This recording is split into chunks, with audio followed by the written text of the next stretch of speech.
عزیر انصاری بھائی نیپالی، پیج پر ان کا سوال آیا تھا کہ جمعے کی اذان کتنی ہوتی ہے، ایک یا دو؟ ابھی اس دور میں کچھ لوگ کہتے ہیں کہ ایک اور کچھ لوگ کہتے ہیں کہ دو، کون سا طریقہ ہے؟ یعنی جمعے کی دوسری اذان کے بارے میں ان کا سوال ہے جو سب سے پہلے دی جاتی ہے، تو اس کے بارے میں ان کا سوال ہے۔ تو دیکھیں اس حوالے سے صحیح بخاری شریف کتاب الجمعہ باب الاذان یوم الجمعۃ حدیث نمبر 912، صائب بن یزید رضی اللہ تعالیٰ عنہ، یہ صغار صحابہ میں سے ہیں، ان سے مروی ہے، اور بعض کتب میں یہی روایت سیدنا انس بن مالک رضی اللہ تعالیٰ عنہ سے مروی ہے۔ بیان فرماتے ہیں کہ کان النداء یوم الجمعۃ اولہ اذا جلس الامام علی المنبر علی عہد النبی صلی اللہ علیہ وسلم و ابی بکر و عمر رضی اللہ عنہما۔ فرماتے ہیں کہ پہلے جو ہے اذان جمعہ پہلے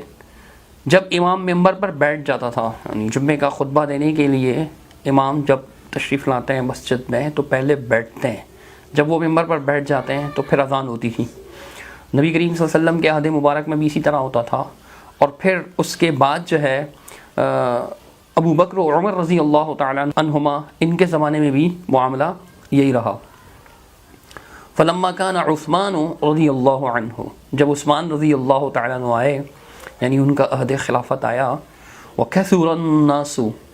لوگ بہت زیادہ پھیل گئے، زیادہ ہو گئے لوگ، زاد النداء الثالث علی الزورا، تو انہوں نے ایک تیسری اذان کا اضافہ فرمایا زورا مقام پر۔ اب یہ زورا مقام جو ہے وہ کیا ہے، اس کے بارے میں کافی یعنی کہ لوگوں نے بحث کی ہے،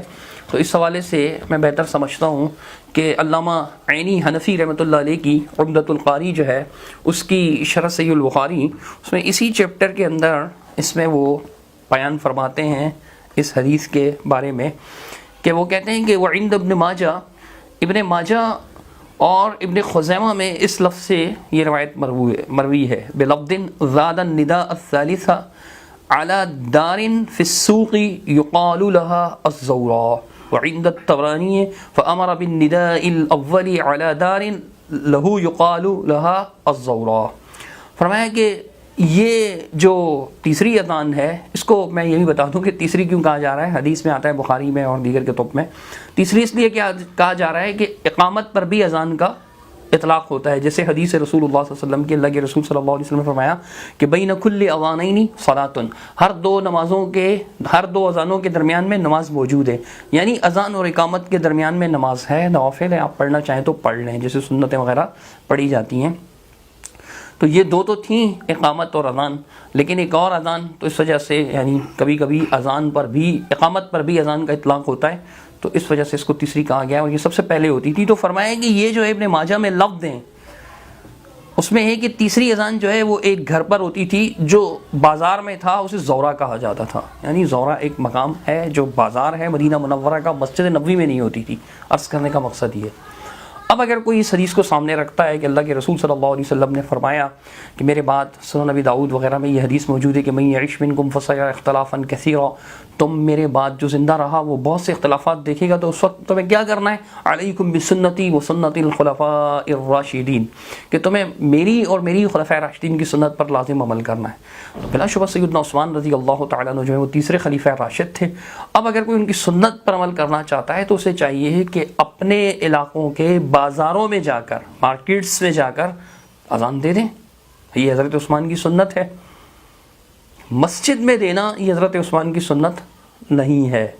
مسجد میں اذان دینا پہلی، پھر دوسری جمعے کے لیے اضافی اذان جو دی جاتی ہے، یہ سنت نہیں ہے۔ حضرت عثمان رضی اللہ تعالیٰ کی سنت بازار میں ہے، تو اسی لیے بہت سے لوگ جو ہیں وہ صرف ایک اذان پر اکتفا کرتے ہیں، جمعے کے دن دو اذانیں نہیں دیتے کہ بازار میں دینا ہے۔ اب جب ان بھائیوں کو یہ بات بتائی جاتی ہے جو دو اذان کے قائل اہل علم حضرات ہیں، ان کو جب یہ بات کہی جاتی ہے تو وہ کہتے ہیں کہ بھئی لاؤڈ اسپیکرز نے یہ ضرورت پوری کر لی ہے، لاؤڈ اسپیکر سے آپ تک آواز پہنچ جاتی ہے، آپ مسجد میں رہتے ہیں, بازار والوں تک آواز پہنچ جاتی ہے, تو ہم کہتے ہیں اگر لاؤڈ اسپیکر نے یہ ضرورت پوری کر دی, اور حضرت عثمان نے ضرورت کے تحت ہی دی تھی نا, کثور الناس کے لفظ ہیں, لوگ زیادہ ہو گئے تھے, ان تک پہلی اذان کی آواز پہنچتی نہیں تھی, اور مسئلہ بڑا گمبھیر ہے, اس لیے کہ اللہ سبحانہ تعالیٰ قرآن مجید فرقان حمید میں سورۃ الجمعہ میں ارشاد فرماتا ہے کہ یا ایھا الذین آمنوا اذا نودی للصلاۃ من یوم الجمعۃ فاسعوا الی ذکر اللہ وذروا البیع, یعنی اے ایمان والو جب جمعے کے دن اذان دی جائے تو تم نماز کے لیے جلدی کرو اور بیع چھوڑ دو. کاروبار کرنا ممنوع ہو جاتا ہے, تو بازار کے لوگ حرام کام میں مبتلا ہو رہے تھے, وہ انجانے میں ہو رہے تھے, لیکن حضرت عثمان نے بہتر سمجھا کہ وہاں جو ہے وہ تنبیہاً ایک اذان دی جائے تاکہ وہ پہلے ہی اپنے کاروبار بند کر کے مسجد پہنچیں, پھر اس کے بعد مسجد میں جب امام ممبر پہ تشریف فرما ہوتے سیدنا عثمان رضی اللہ تعالیٰ عنہ, اور ایک اذان دی جاتی. تو یہ برائے ضرورت تھی. تو لاؤڈ اسپیکرز نے اگر اس کی ضرورت کو پورا کر لیا ہے تو معذرت کے ساتھ آج کل لوگوں کے پاس گھڑیاں بھی موجود ہیں عرصے سے, اور جو ہے وہ بڑی بڑی دکانوں پہ گھڑیاں لگی ہوئی ہوتی ہیں, وال کلاکس لگے ہوتے ہیں, موبائل کے اندر گھڑیاں موجود ہوتی ہیں, تو گھڑیوں نے بھی اس ضرورت کو پورا کر دیا, اس لیے اذان نہیں دیتے جو ایک دیتے ہیں, اور جو دیتے ہیں وہ سمجھتے ہیں کہ حضرت عثمان رضی اللہ تعالیٰ عنہ کی سنت پر عمل کر رہے ہیں. میرے خیال سے اس میں آپ شدت اختیار کرنے کے بجائے جو موقف آپ کی سمجھ میں آئے آپ اس پر دیانتداری کے ساتھ عمل کریں. اللہ سبحانہ و تعالیٰ ہم سب میں جو ہے وہ محبت اور الفت پیدا فرمائے, اور علمی قسم کے جو اختلافات ہیں اس میں شدت کے بجائے دلائل کو اہمیت دیں. ہمارے ہاں جو عام طور پر اہل الحدیث کے ہاں اکثر دو اذانیں ہوتی ہیں, تو اس کی بنیادی وجہ یہ ہے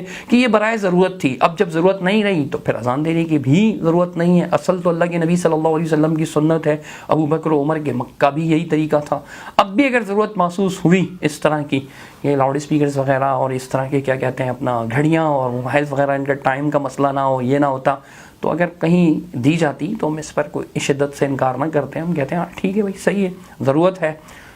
اللہ سبحانہ تعالیٰ سمجھنے کی توفیق عطا فرمائے. بارک اللہ فیکم.